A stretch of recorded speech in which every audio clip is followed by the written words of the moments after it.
Let us begin with the Robin Marris model of managerial enterprise. We shall begin by understanding that in recent years, new theories of the firm have been developed under oligopoly which lay stress on the role of the managers and their behavioral patterns on the price and output decisions of the firm. It pointed out that profit maximization is not the only goal of the managers as they are trying to pursue other goals as well. Besides behavioral theory, the other theories that have developed was managerial theory of the firm. The three theories of the firm which have been developed in the recent years are managerial theories of Williamson, Marris and Baumol. Professor Baumol has propounded a theory of sales maximization in his book Business Behavior, Value and Growth. The sales maximization theory of Baumol says that managers of the firm seeks to maximize their sales revenue subject to a profit constraint. Under this, the objective of the managers is to maximize sales. When the profits of the firm reach a level which is considered satisfactory by the shareholders, then managers are free to maximize their revenue by promoting sales instead of maximizing profit. Williamson, like other managerial theory of the firm, assumes that utility maximization is the sole objective of the managers of a joint stock organization. It is also known as managerial discretion theory. Williamson emphasized that managers are motivated by their own self-interest and they tries to maximize their own utility function. According to Marris, the manager of the firm tries to maximize the rate of growth of the firms, that is the maximization of the rate of growth of demand for the products of the firm and of the growth of its capital supply rather than maximization of profits. In order to achieve this objective, the firm is facing basically two constraints. The first is the constraint set by the available managerial team and its skills, and second is the financial constraint set by the desire of the managers to achieve maximum job security. The managers, by jointly maximizing the rate of growth of the demand and the capital, maximizes their own utility as well as utility of the shareholders. The conflicting interests of owners and management coincide with the objective of balanced growth of the firm as it ensures fair return on owners' capital and faith in managers who achieve this goal.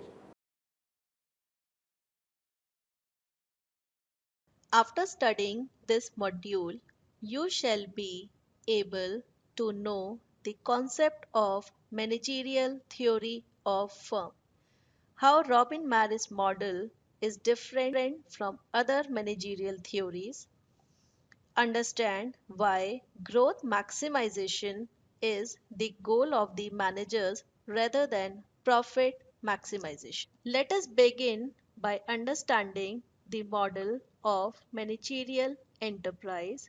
This model of managerial enterprise was developed by Robin Marris in 1964.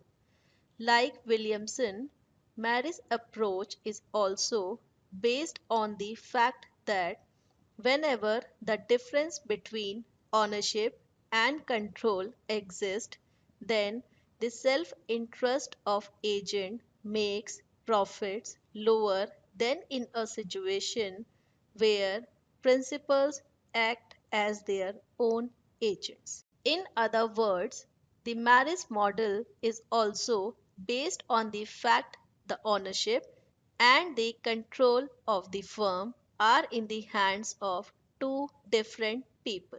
He, like Williamson, also assumed that the managerial utility function includes variables such as salary, status, prestige, job security, and other monetary compensation. Out of these, salary is the only quantitative variable which is measurable. On the other hand, all other variables except salary are non-quantifiable, that is, not measurable. The utility function of managers is a function of salary, monetary expenditure on the staff, and discretionary investment. Utility of managers is a function of SMID, where UM is the utility of the managers, S is monetary expenditure on the staff, M is the management slack, ID is discretionary investment.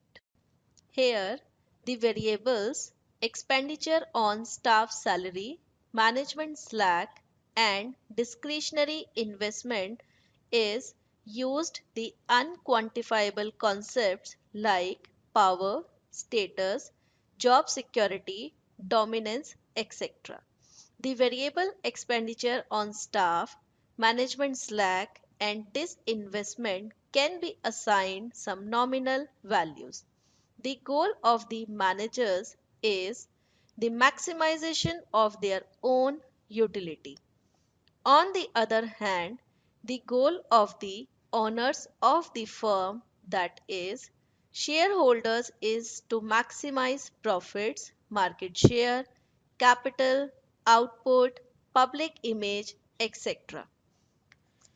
U naught is a function of P, MS, K, Y, where U naught is the utility of the owners, P is the profit, MS is the market share, K is capital, Y is output. Here, the goal of the manager is the maximization of their own utility. In contrast to Williamson, Marris argues that the difference between the goal of the managers and the goal of the shareholders is not so wide as other managerial theories claim. This is so because most of the variables appearing in both functions are strongly correlated with a single variable, that is, the size of the firm. He assumes that managers are basically concerned with rate of growth of size. There are various measures, indicators of size exist like capital, output, revenue, market share, and there is no consensus about which of these measures is the best. Marris defines size in terms of corporate capital, which is sum total of book value of fixed assets, inventory, net short-term assets including cash reserves. According to Marris, the size and the rate of growth are not necessarily equivalent from the point of view of managerial utility. If they are used interchangeably, then there would be high mobility among managers of the firm. The managers would be indifferent between being employed and promoted within the same growing firm, enjoying high salaries, power, prestige, and moving from a smaller firm to a larger firm where they would have the same earnings and status. But inward, the mobility of managers is low. Various studies have proved that managers prefer to be promoted within the same organization rather than move to a larger one where the environment might be hostile to the newcomer. Hence, managers aim at the maximization of the rate of growth rather than the absolute size of the firm. According to Marris, the goal of the firm is the maximization of the balanced rate of growth of the firm, that is, the maximization of the rate of growth of demand for the products of the firm and of the growth of its capital supply. This can be written as maximize G is equal to GD is equal to GC, where G is the balanced growth rate, GD is the growth of demand for the products of the firm, and GC is the growth of the supply of capital. Let us understand the growth of demand for the products of the firm and growth of supply of capital in detail. According to Marris, the utility function of owners can be written as U naught is a function of GC, where U naught is the utility of the owners and GC is the rate of growth of capital. On the other hand, the utility function of the managers may be written as follows.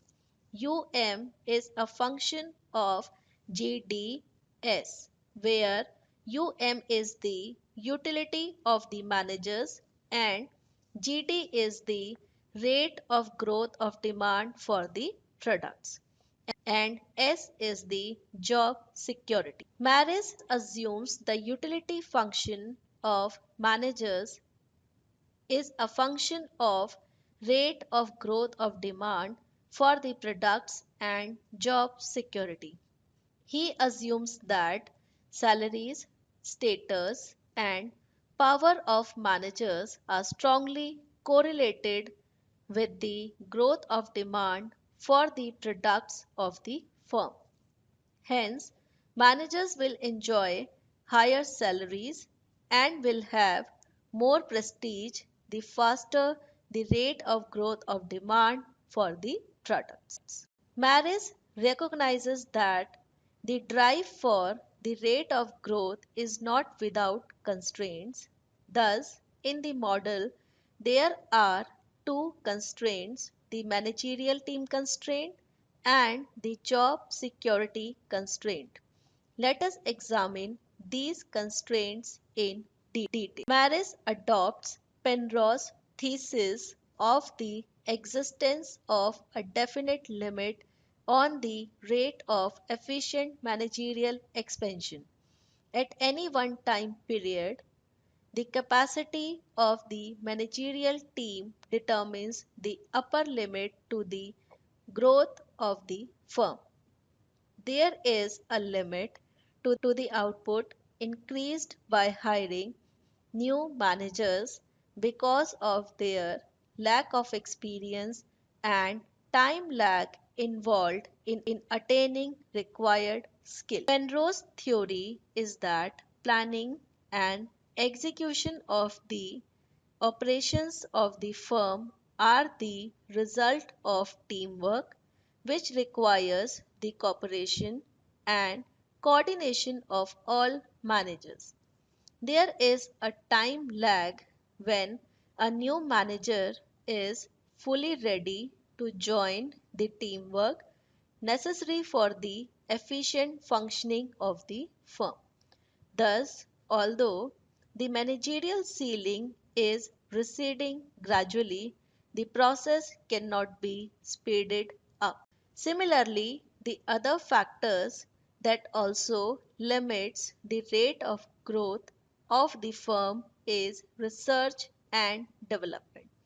Research and development implies any new ideas or innovation which affect the growth of demand for the products of the firm.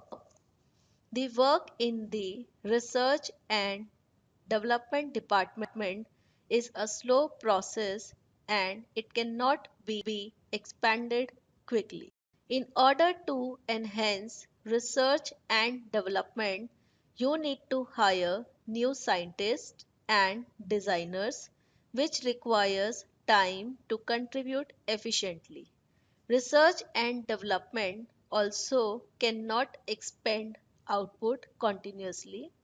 The managerial constraint and research and development capacity of the firm set limits both to the rate of growth of demand and the rate of growth of capital supply. This is natural that the managers want job security.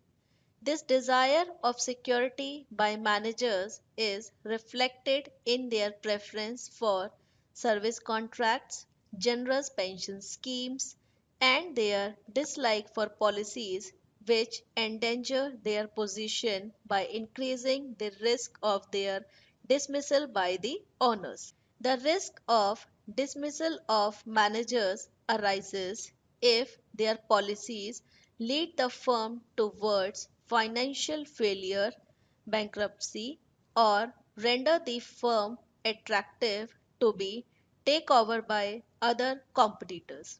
In the first case, the shareholders may replace the old staff in the hope that by appointing new management, the firm will be run more successfully. Whereas in the second case, if the takeover is successful, the new owners may decide to replace the old management. Marris suggested that managers would like to seek job security by adopting a cautious and prudent financial policy. The prudent financial policy would consist of a non involvement with risky investments, b financing growth. Let us now understand each of the components. A. Non-involvement with risky investments. The managers should choose projects which guarantee a steady performance. They should not involve in ventures that are risky, that is, highly profitable if successful, but will endanger the manager's position if they fail. B. Financial growth, mainly from the profit levels being generated by the present set of products. To judge the prudence of a financial policy, Robin Marris proposed the concept of financial constraint. This financial constraint is determined by the risk attitude of the top management. The management who is a risk lover would like to prefer high value of A, while the management who is risk averse would like to prefer low value of A. Slide 30. According to Marris, the financial constraint A is the weighted average of the three security ratios, that is, the leverage or debt ratio, the liquidity ratio, and the retention ratio. First, let us understand the meaning of leverage ratio. The leverage or debt ratio is defined as the ratio of value of debt to the total assets of the firm. Leverage or debt ratio A1 is equal to value of debts over total assets. The leverage ratio measures the extent of reliance on borrowing for expansion purpose.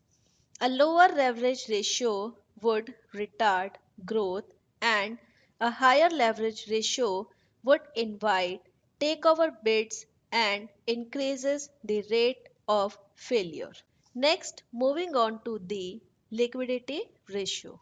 The liquidity ratio is defined as the ratio of liquid assets to the total assets of the firm.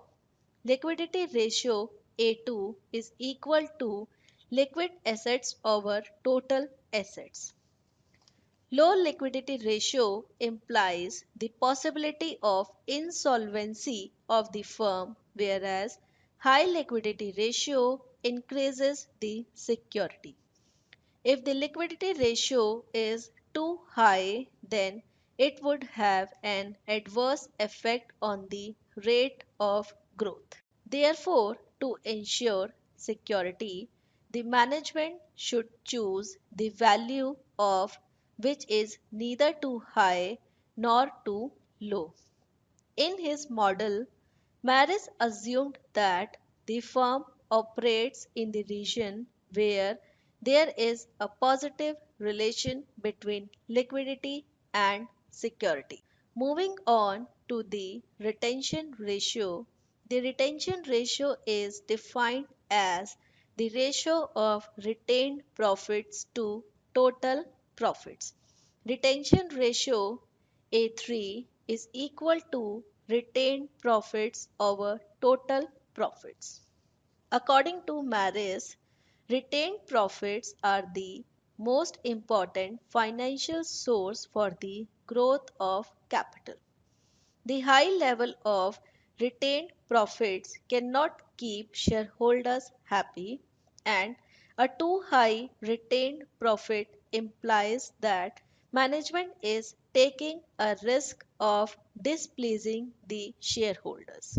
Now, let's look at the characteristics of financial constraints. The two characteristics of the financial constraint are: Marris assumed that the financial constraint is negatively related to A2 and positively related to A1 and A3. Marris also assumed that there is a negative relation between job security and the financial constraint. It implies that if A is increased, the job security of managers declines, and if A is decreased, the job security of managers increases. Thus, the financial constraint determines the level of job security and hence limits the rate of growth of the capital supply and also the rate of growth of the size of the firm. Next, we need to understand how the equilibrium of the firm is achieved. According to Marris, the goal of the firm is the maximization of the balanced rate of growth of the firm, that is, the maximization of the rate of growth of demand for the products of the firm and of the growth of its capital supply. This can be written as maximize G is equal to GC is equal to GD, where G is balanced growth rate, GC is growth of demand for the products of the firm, and GC is the growth of the supply of capital. Let us first discuss the growth of demand, then supply of finance, followed by their interaction. The rate of growth of demand for the products depends on the rate at which new products are tried, diversification rate, and the percentage of successful new products.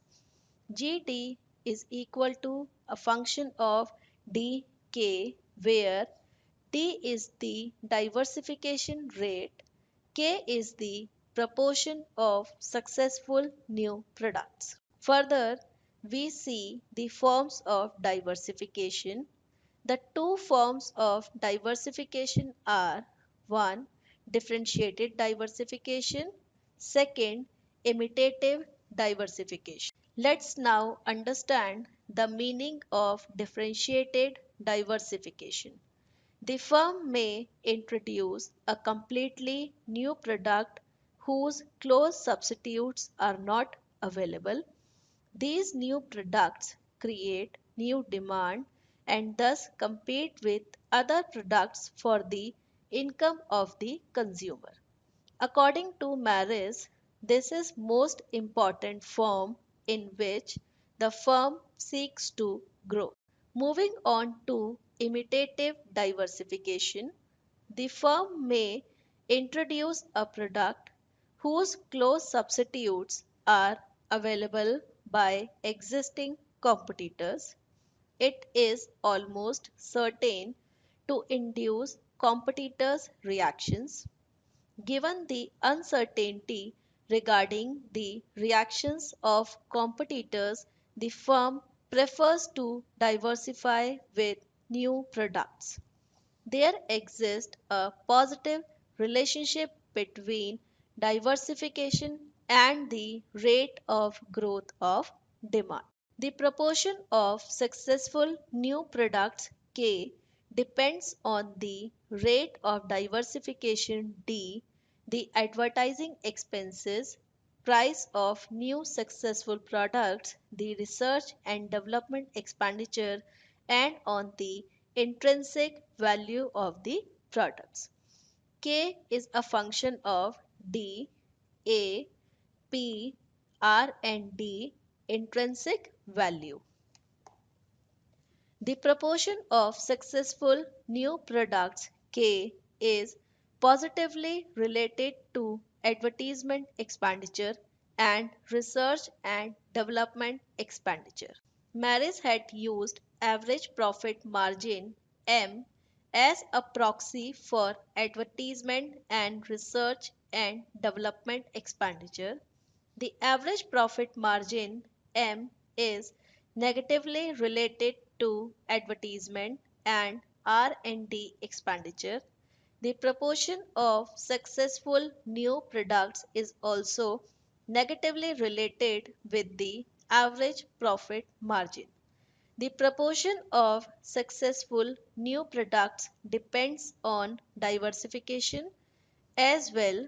The rate of new products introduced in each period. If too many new products are introduced too fast, the proportion of fails increases. Thus, the rate of growth of demand GD is a function of diversification D and average profit margin M. GD is equal to F3 dm, where partial differentiation of GD with respect to D is greater than 0 and partial differentiation of GD with respect to M is less than 0. The growth rate of demand is positively correlated with the diversification rate D and negatively related with the average profit margin M. Let us now look at the rate of growth of capital supply. The rate of growth is financed from two sources, internal and external. The internal source of finance is profits. The external source of finance may be obtained by the issue of new bonds or from bank loans. Marris assumed that the main source of finance for growth is profits. This is because of two reasons: the issue of new shares as a means of obtaining funds is for prestige, and other reasons not often used by an established firm. The external source of finance is limited by the security attitude of managers, that is, from their desire to avoid mass dismissal. According to Marris, the rate of growth of capital supply is proportional to the level of profits. GC is equal to A into P, where GC is the growth rate of corporate capital, P is the net rate of profits after depreciation and tax earned on productive assets, A is the financial security coefficient. The level of total profits P depends on the average rate of profit M and on the capital output ratio O, which is the efficiency of the performance of the firm. So, P is a function of average profit rate and overall capital output ratio. P is equal to function of MO, where partial differentiation of P with respect to M is positive. The overall capital output ratio is not a simple arithmetic average of the capital output ratios of the individual products of the firm, but is a function of the diversification rate D. It can be written as O is equal to a function of D. For a given capital, the relationship between capital output ratio and diversification is up to a certain level of D is positive, reaches a maximum, and then starts falling as the number of new products increases the overall output. Output is at maximum when the D is at its optimum level, allowing the optimal use of the managerial team and the research and development personnel. Beyond the optimal point, the total output decreases with further decreases in D.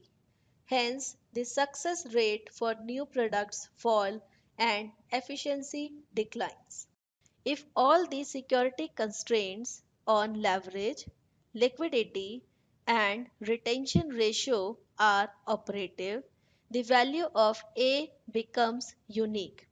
This unique value of A then becomes a constraint in the model. This can be written as A less than equal to A star and GC is less than equal to A star into P, where A star is the value of A associated with financial policies in which all the security constraints are effective. The complete summarization of the above equations is as follows. GD is equal to a function of MD, that is demand growth equation. P is equal to a function of MD, that is profit rate equation.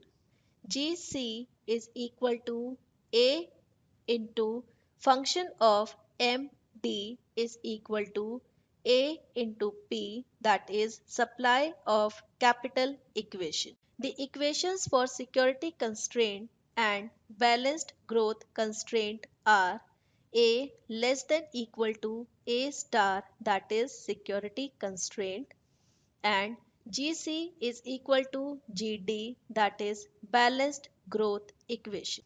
The firm is in equilibrium where GD is a function of MD is equal to GC, which is a function of A into function of MD is equal to AP.